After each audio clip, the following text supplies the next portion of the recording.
Vamos começar, pessoal, a nossa apresentação. Aqueles que estão no Meeting vão poder assistir a apresentação. Agora, aqueles que estão no Facebook, eu vou conversando com vocês também, pessoal. Bom, sobre o que nós vamos falar essa semana? Nós vamos rever alguns conteúdos do nosso plano de estudos tutorado, tá? Ok? Alguns temas que foram comuns. Não sei se vocês perceberam, mas em todos os PETs, todos, né? Sempre havia um entrelaçamento de questões relacionadas à violência, desigualdade social, a violência especialmente contra as mulheres, contra as minorias sexuais, as desigualdades sociais, então, existentes entre centros e periferias, a morte da juventude negra, que os jovens negros são jovens que, lamentavelmente, mais sofrem com a violência. E não sei se vocês perceberam que isso acabou sendo constante em quase todos os PETs, tá? Então, o que nós vamos falar agora um momento? Sobre a definição de violência. A violência, ou a característica de ser violento, nada mais é do que um ato de crueldade, o emprego de meios violentos, que pode ser através, inclusive, de fúrias repentinas, tá? Ou da coação que leva uma pessoa à sujeição de alguém. Tá? O tema da violência foi o tema da semana 1 do PET 3, tá? Mas existe só essa violência? Existe só a violência física? Não. Existe a violência psicológica, existe a violência moral, existe a violência patrimonial, tá? Professora, mas como assim violência patrimonial? Vou citar um exemplo bem simples. Se você, de repente, está com seu namorado, ou seu marido, ou seu irmão até, ou seu pai, e há um desentendimento, e eles destroem ou seu celular, ou seu computador, de repente, por algum acesso de fúria, ou até que por questões financeiras mesmo, você se sente lesada, você sente que aquele seu companheiro, de repente, utilizou indevidamente o seu dinheiro para alguma coisa, tá? Foi combinado uma coisa e ele utilizou para outra. É uma lesão e não deixa de ser uma violência, inclusive violência patrimonial assegurada pela legislação, pessoal. Então, muitas vezes nós temos o entendimento, principalmente quando falamos de violência contra as mulheres, tá?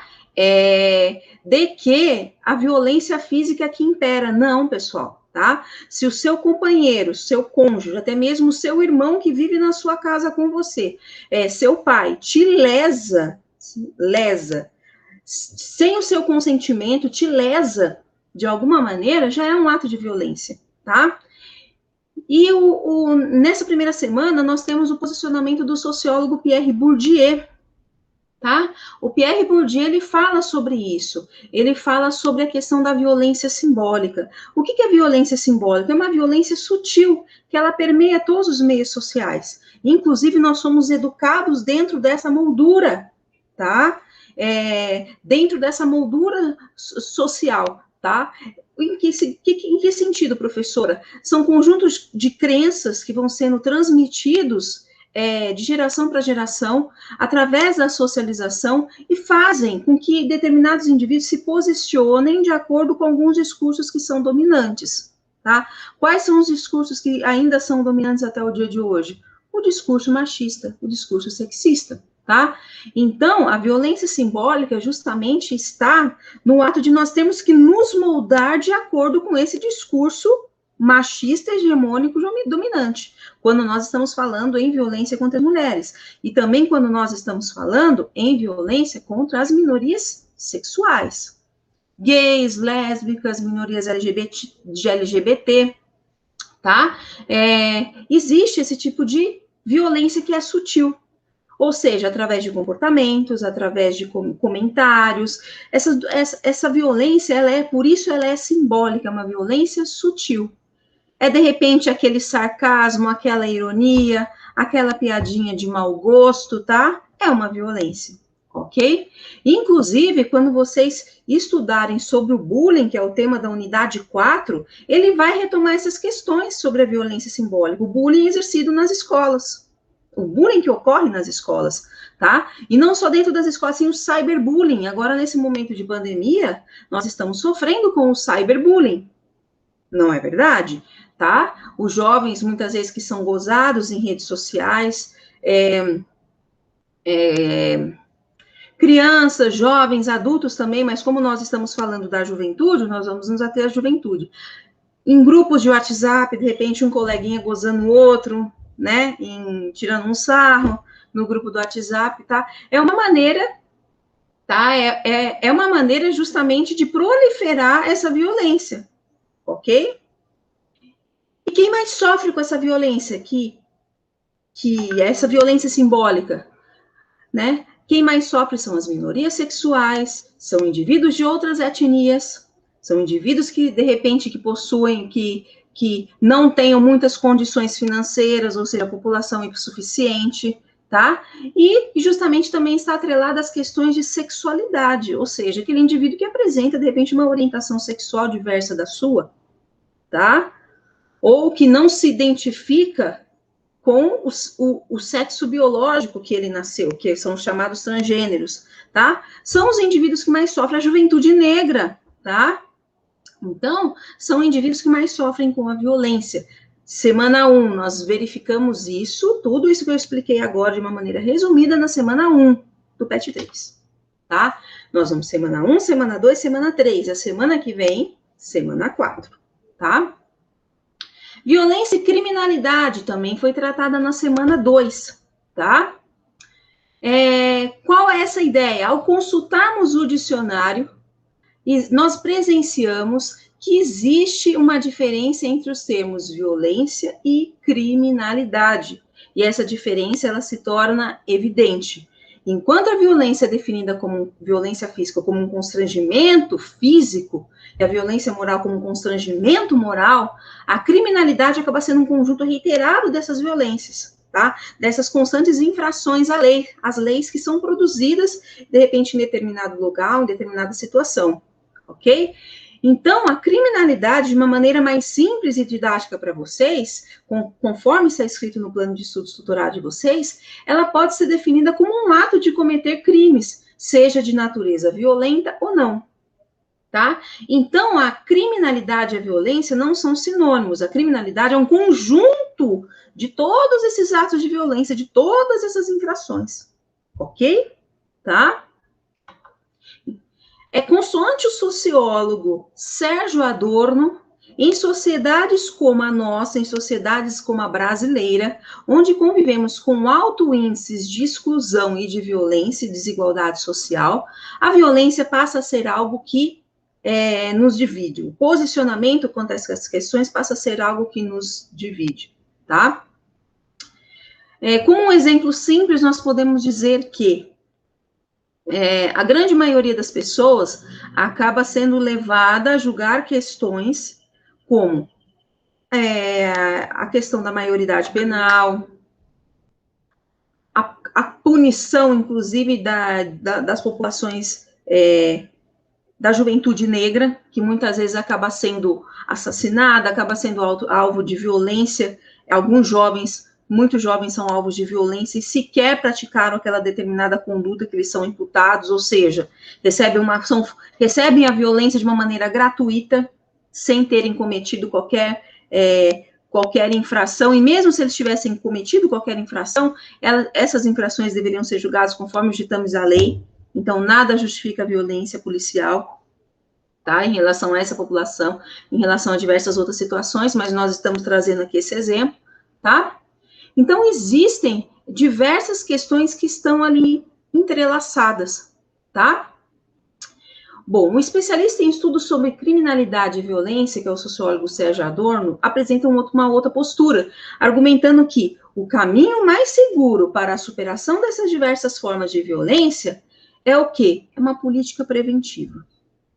Porque ele traz a comprovação, inclusive ele mostra que alguns países, geralmente são países já desenvolvidos, vamos dizer assim,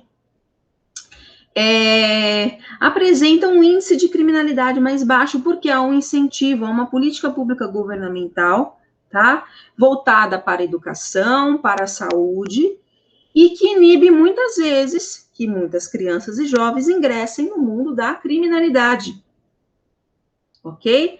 Então, o sociólogo Sérgio Adorno, justamente, ele fala sobre isso, que não é necessário um trabalho repressivo, e sim um trabalho preventivo, e é isso que falta no nosso país, lamentavelmente, tá? Uma educação pública de qualidade, uma saúde de qualidade, tá? Nós temos sistemas, temos o SUS, temos, nós sabemos que é um mecanismo precário ainda, tá?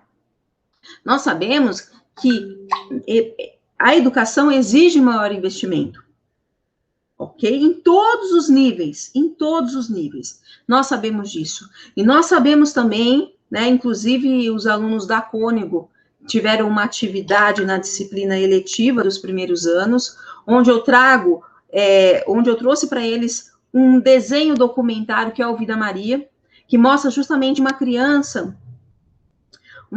que ela não consegue se desvincular da sua realidade, né? Uma criança que se interessa em aprender a escrever e tem tolhido esse seu interesse, né? O seu direito à educação tolhido por conta da família que quer manter aquele ciclo, tá? Que a criança não precisa estudar e sim se ater a atividades domésticas, que no caso é a Maria, a mulher ela tem que crescer e continuar naquele mecanismo doméstico do lar, auxiliando o marido, e muitas vezes não mudando a sua condição, que a condição é de miserabilidade, no caso do documentário Vida Maria, documentário desenho. Quem quiser pode buscar esse documentário desenho no YouTube, que vocês vão encontrar, Vida Maria, tá? E justamente falar sobre isso. Ou seja, é necessário que o roteirista, quem dirigiu esse documentário, quem elaborou esse documentário, que é um desenho, quis dizer, gente, para sair desse ciclo vicioso, é necessário que haja um incentivo à educação, que haja um incentivo a uma saúde de qualidade, que haja um incentivo, inclusive, dando uma moradia para essa população de qualidade, tá? Auxiliando essa população para que ela possa sair desse ciclo, tá? E a educação, ela tem um ponto principal, né? Um ponto muito importante, porque a menina, o desenho mostra que a mãe fala para a menina, pare de desenhar o seu nome. Isso não vai te levar a nada, pare de desenhar o seu nome, porque a menina tem interesse em aprender a ler, tá? Essa é uma realidade que, lamentavelmente, existe, onde a infância é maculada, né, é sofrida, e não há um incentivo para que aquela situação mude. Não há, tá? E lamentavelmente, essa é uma realidade, é um círculo, como nós falamos em alguma situação, é um círculo vicioso, a pessoa está ali presa e não consegue sair. Mas por que ela não consegue sair? Porque não há um incentivo.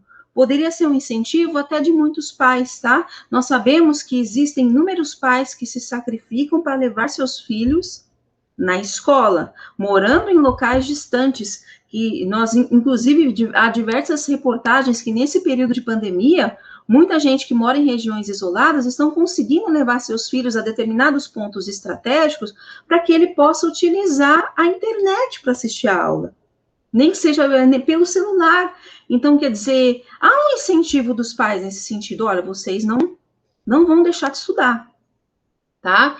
Só que essa história da Vida Maria, do desenho animado, justamente ele mostra ao contrário, que a situação é tão difícil, é tão precária, que os pais entendem que é dispensável que a menina Maria estude, né, tá?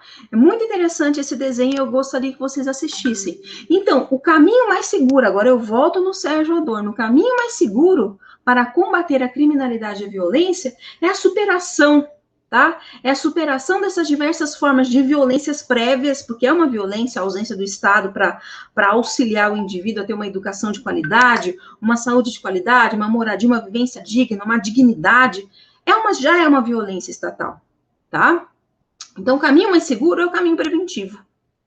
Políticas públicas preventivas. Esse é o caminho mais seguro, justamente para que propicie essa inclusão social desses indivíduos que estão excluídos, que foram excluídos ao longo da história, tá? Ok? Então, Portanto, o que a semana 2 conclui? São necessárias políticas públicas e essas políticas públicas funcionarem como ações afirmativas. O que são ações afirmativas? Políticas públicas que efetivem, ou seja, coloquem no plano da prática direitos humanos. Tá ok, pessoal? Esse foi o conteúdo da semana 2. Agora, nós vamos passar para o conteúdo da semana 3. Tá? A semana 3, ela vai continuar o que já está sendo tratado, não vai falar especificamente sobre a juventude, tá? Há alguns marcadores que são chamados marcadores sociais da diferença. Quais são esses marcadores sociais? Gênero, raça, classe e atualmente, pessoal, sexualidade. Não é unânime isso, mas atualmente sim, tá? A grande maioria sustenta que a sexualidade acaba também sendo um marcador social da diferença. São marcadores, né, que justamente fazem parte de todas essas minorias sociais que foram excluídas ao longo da história e que ainda hoje são excluídas. Então, gênero, raça, classe, sexualidade. 4 marcadores, tá? Sexualidade por quê? Muitas minorias sexuais são excluídas por conta da sua orientação sexual. O corpo até hoje é punido, tá? Determinadas práticas até hoje é punido. O corpo ainda é punido. Mas, professora, como você fala essas questões, tal? Muitas vezes existem diversos debates quanto à questão da sexualidade, quanto à questão da nudez, tá? A nudez ainda é um tabu, tá? A regulamentação de determinadas profissões, tá? É um tabu ainda. Como assim, professora? A regulamentação da prostituição. Sim, pessoal, existem esses debates ainda. Algumas nações, inclusive, regulamentam como profissão, outras nações não. Existem essas questões. Só que ao regulamentar como profissão, muitas vezes você está dando o quê? Uma dignidade em termos de saúde pública para esses indivíduos que estão sendo excluídos ao longo da história. Tá? Então, tem diversas outras questões. Alguns entendem que não deve ser legalizado, justamente porque configuram práticas exploratórias, principalmente para as mulheres. Então, o debate, ele existe, ok? Então, são marcadores que, no caso, a sexualidade, que são marcadores sociais da diferença. A questão de gênero também é muito pontual nesse sentido, ok? Questões de gênero, como a masculinidade e a feminilidade, o masculino e o feminino, esse é o termo mais correto, o indivíduo que muitas vezes acaba não se identificando com o sexo, gênero biológico que ele nasceu, e muitas vezes ele acaba, ao longo da vida, fazendo a transição de gênero, também são questões, são marcadores sociais da diferença. Questões relacionadas a raças ou etnias, ok? Aqui o termo raça, eu falo sobre raça, porque alguns autores falam sobre isso, Angela Davis, entendeu? Então, elas falam ainda raça, mas alguns entendem etnia. Então, ou seja, são culturas que até os dias atuais elas lutam, resistem para justamente continuar mantendo esses traços culturais fortes, firmes e arraigados. Ok, pessoal? Tá? Gênero, raça, classe. Bom, classe, acredito que seja um conceito mais popular, né, entre todos nós. Nós sabemos muito bem que as condições, muitas vezes econômicas, né, acabam delimitando os espaços que aquele indivíduo vai ocupar na sociedade. Lamentavelmente é assim. Tá? São efeitos perversos do sistema capitalista que ora existe. Até o momento, nós sabemos que economicamente pode ser ainda que não conseguimos localizar ainda um outro modelo, tá? É um modelo que temos, só que sabemos que, como eu já disse para vocês em sala de aula, os efeitos do capitalismo desse modelo são efeitos perversos, ok? E que geram desigualdades. voltando aqui. Então, esses fatores são marcadores sociais da diferença. E quando nós vamos falar sobre a juventude, a juventude, ela acaba tendo essa experiência, né? Elas sendo moldadas dentro desses marcadores sociais, ela acaba tendo uma dificuldade maior em relação a isso, principalmente a juventude negra, tá? Então, a juventude, ela acaba absorvendo todas essas questões e acaba tendo as suas vivências, as suas experiências de vida marcadas por desses diversos marcadores dentro dos contextos que elas vivem, dentro das realidades que elas vivem, ok? Então, nós podemos pensar, vou dar um exemplo, que pessoas pobres ou de classe média vivem a juventude desses indivíduos que pertencem à classe média baixa ou pessoas pobres, né? Economicamente falando, nesse sentido, a juventude, ela vive um contexto diferente, tá? Dos indivíduos da juventude das classes mais abastadas. Nós sabemos muito bem disso, tá? E essas vivências, elas são diferentes. E mais ainda, essas vivências são mais ainda diferentes, são mais ainda marcadas por esses marcadores né, esses marcadores sociais que acabam subjugando esses indivíduos. Essa juventude, muitas vezes, ela é marcada, principalmente a juventude negra, especificamente a juventude negra, homens e mulheres, tá? Dados e pesquisas confirmam que a juventude, ela é vítima da violência em nosso país. A nossa juventude é a juventude que mais morre. Informações do IBGE entre os períodos 2012 e 2017 confirmam essa situação, tá? Indicam justamente, fazem uma comparação entre jovens brancos e jovens negros, e é constatado que os jovens negros são aqueles que mais morrem. E pasmem, pessoal, são os jovens negros e homens do sexo gênero masculino que mais morrem.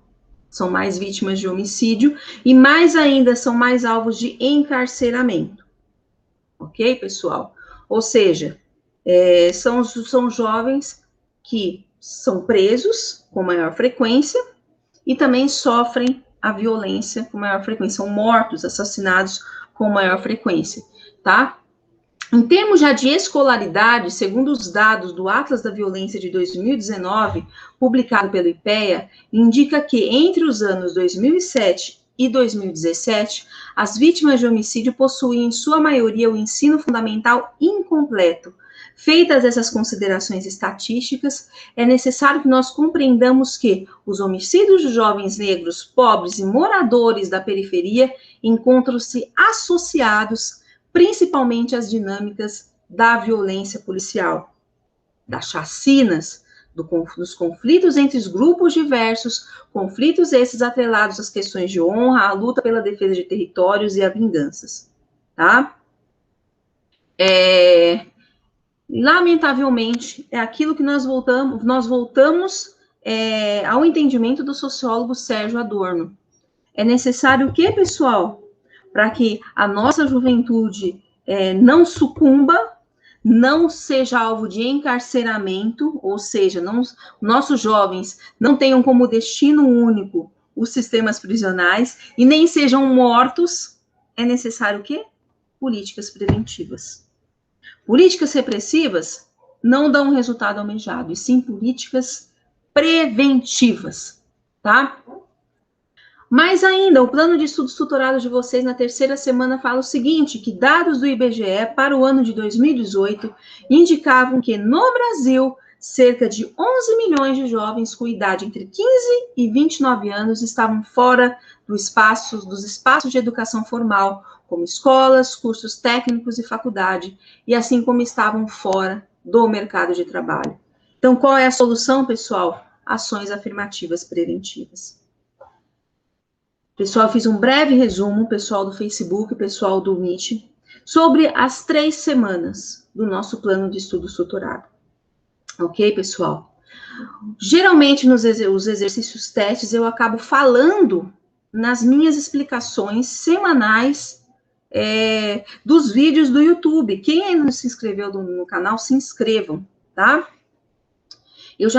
Geralmente eu já falo, já vou dando quase que o gabarito daquela questão, tá?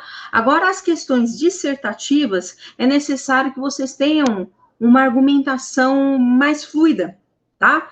E o plano de estudos tutorado traz isso, e mais ainda, o livro base de vocês também traz, tá? Esses conteúdos. Essa live foi justamente para auxiliar vocês que possam estar um pouco perdidos nesse momento, e eu vi que o PET 3, ele traz muitos conteúdos que já foram trabalhados transversalmente nas outras unidades. Tá ok, pessoal? Qualquer dúvida, vocês entrem em contato comigo, estou à disposição. Façam as atividades, porque justamente elas garantem a carga horária de vocês na disciplina, tá? Garantem a sua presença na escola. E isso é muito importante, pessoal. Um grande abraço a todos.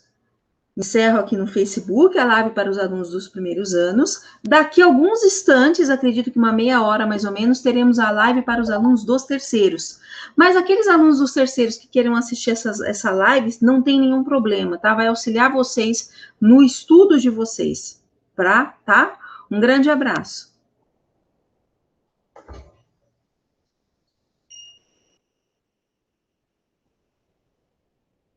Então, eu acho que eu vou nessa atuada aí. Eu quero até esclarecer, viu, Odinei, que muita gente comenta.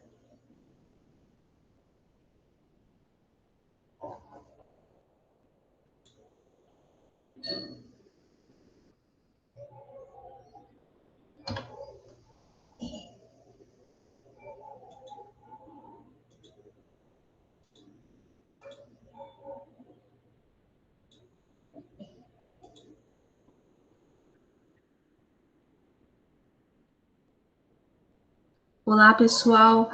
Creio que vocês escutaram a explicação e aqueles que tiverem dúvida podem entrar em contato comigo, tá, pessoal? Um grande abraço a todos, ok? Aqueles alunos que tiverem dúvida podem entrar em contato. Encerro aqui a gravação.